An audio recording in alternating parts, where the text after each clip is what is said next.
আসসালামু আলাইকুম সবাইকে। আশা করি সবাই ভালো আছেন। রাশিয়া পৃথিবীর সর্ববৃহৎ একটি দেশ এবং এই দেশটি হলো পৃথিবীর অন্যতম শীতলতম একটি দেশ। এই দেশটি অন্যতম শীতপ্রবণ দেশ হওয়া সত্ত্বেও কিন্তু যখন সামার আসে তখন স্বপ্নের মতো একটি দেশে পরিণত হয়। তো পৃথিবীর বিভিন্ন দেশ থেকে অসংখ্য পরিমাণ ট্যুরিস্ট প্রতি বছরে রাশিয়াতে ঘুরতে যায়। বাংলাদেশ থেকেও প্রচুর পরিমাণ ট্যুরিস্ট রাশিয়াতে ঘুরতে যায় এবং অনেকেই ঘুরতে যেতে চায়, কিন্তু বুঝে উঠতে পারে না যে নিজে নিজে কিভাবে এই ট্যুরিস্ট ভিসার জন্য আবেদন করবে, কিভাবে এই ডকুমেন্টসগুলো ম্যানেজ করবে, কোথায় জমা দিবে। তো বন্ধুরা, আজকে আমি আলোচনা করব কিভাবে রাশিয়ার ট্যুরিস্ট ভিসার জন্য আবেদন করবেন, কি কি ডকুমেন্টস ম্যানেজ করা লাগবে, কি কি নিয়ম কানুন মানা লাগবে। তো রাশিয়ার ট্যুরিস্ট ভিসা আজকে আমি 3টি ধাপে আলোচনা করব।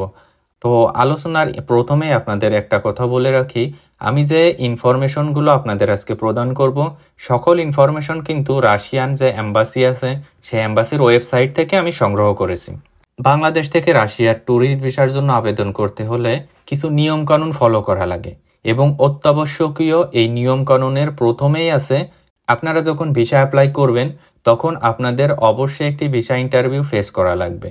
এটা 1 মিনিটের হতে পারে অথবা মন না চাইলে তারা না নিতেও পারে, কিন্তু অবশ্যই আপনাদের ইন্টারভিউয়ের জন্য প্রস্তুতি নিয়ে যাওয়া লাগবে এম্বাসিতে। এই দেশের ট্যুরিস্ট ভিসা আপনারা 2 পদ্ধতিতে আবেদন করতে পারেন। এক হলো আর্জেন্টলি, 2 হলো সাধারণভাবে। আপনারা যদি আর্জেন্টলি আবেদন করেন সেক্ষেত্রে 1 থেকে 3 কর্মদিবসের মধ্যে আপনারা ভিসা রেজাল্ট পেয়ে যাবেন, এবং আপনারা যদি সাধারণভাবে আবেদন করে থাকেন তাহলে 4 কর্মদিবস থেকে 20 কর্মদিবস পর্যন্ত আপনাদের সময় লাগতে পারে ভিসা রেজাল্ট পেতে। ভিসা আবেদনের সময় হলো সানডে, টুয়েসডে অ্যান্ড থার্সডে, সকাল 8:45 থেকে 11:45 পর্যন্ত আপনারা এই ভিসা আবেদন করতে পারবেন। রাশিয়ান এম্বাসি তাদের ওয়েবসাইটে একটি গুরুত্বপূর্ণ কথা বলছে, যখন আপনার ভিসা অ্যাপ্রুভ হবে অবশ্যই আপনাদের যে ভিসা স্ট্যাম্প দেওয়া হবে এই স্ট্যাম্পটা আপনারা গুরুত্ব সহকারে চেক করে দেখবেন কোনো প্রকার কোনো ভুল আছে কিনা, কোনো নামের ভুল আছে কিনা, ভিসা নম্বরে ভুল আছে কিনা। কোনো প্রকার কোনো ভুল থাকলে তৎক্ষণাৎ আপনারা এম্বাসিতে যোগাযোগ করবেন। এবং আরেকটি কথা তারা বলে দিছে এখানে যে কোনো প্রকার কোনো ব্যাখ্যা ছাড়াই তারা যে কোনো সময় আপনার ভিসা রিজেক্ট করে দিতে পারে। তো এইগুলো হলো কিছু কমন নিয়ম রাশিয়ার ট্যুরিস্ট ভিসা আবেদনের জন্য। কি কি ডকুমেন্টস নিয়ে আপনাদের এই ভিসা আবেদন করা লাগবে, কি কি ডকুমেন্টস আপনাদের এম্বাসিতে অবশ্যকীয়ভাবে সাবমিট করা লাগবে, এই বিষয়ে আপনাদের সঙ্গে এখন আলোচনা করব। এবং এই ডকুমেন্টসগুলোর প্রথমেই আছে অন্যান্য দেশের মতো ভিসা অ্যাপ্লিকেশন ফর্ম। রাশিয়ান এম্বাসির ওয়েবসাইট থেকে আপনারা এই ভিসা অ্যাপ্লিকেশন ফর্মটি ডাউনলোড করবেন এবং নিখুঁতভাবে ফিল আপ করার চেষ্টা করবেন। কোনো প্রকার কোনো ভুল যদি থেকে থাকে এবং কোনো অপশন যদি অপূরণ থাকে তাহলে কিন্তু আপনার ভিসা অ্যাপ্লিকেশন সাবমিট হবে না। সকল প্রকার ডকুমেন্টস আপনাদের কাছে রেখে এই ভিসা অ্যাপ্লিকেশন ফর্মটি ফিল আপ করার চেষ্টা করবেন, নতুবা ভুল যাওয়ার সম্ভাবনা থেকে যাবে। ডকুমেন্টসের 2 নম্বরে আছে আপনার পাসপোর্ট সাইজের কালার ছবি, এবং এই কালার ছবির সাইজ হবে 3.5 ইন্টু 4.5 সেন্টিমিটার।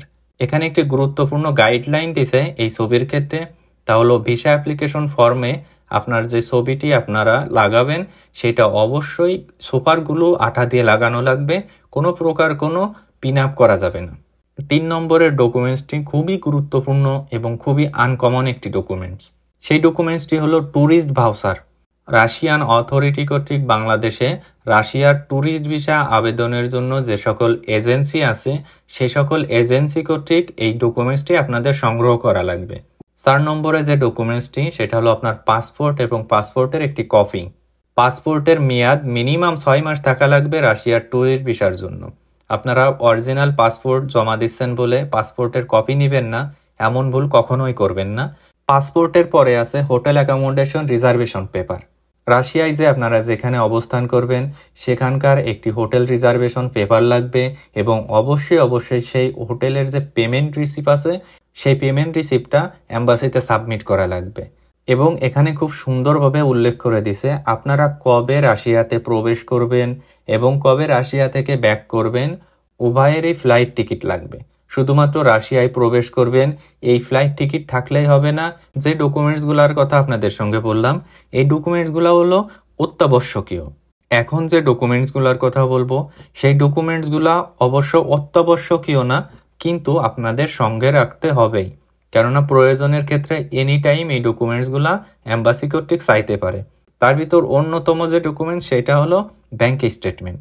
ব্যাংক স্টেটমেন্ট বাধ্যতামূলক করে দেয়নি, কিন্তু প্রয়োজনের ক্ষেত্রে এনি টাইম এই ডকুমেন্টসটি তারা চাইতে পারে। তাই অবশ্যই এই ডকুমেন্টস আপনারা রেডি রাখবেন। তো বন্ধুরা, আশা করি রাশিয়ান ট্যুরিস্ট ভিসার জন্য কিভাবে আপনারা আবেদন করবেন, কি কি নিয়ম আপনাদের ফলো করা লাগবে আপনারা ভালোভাবেই বুঝতে পারছেন।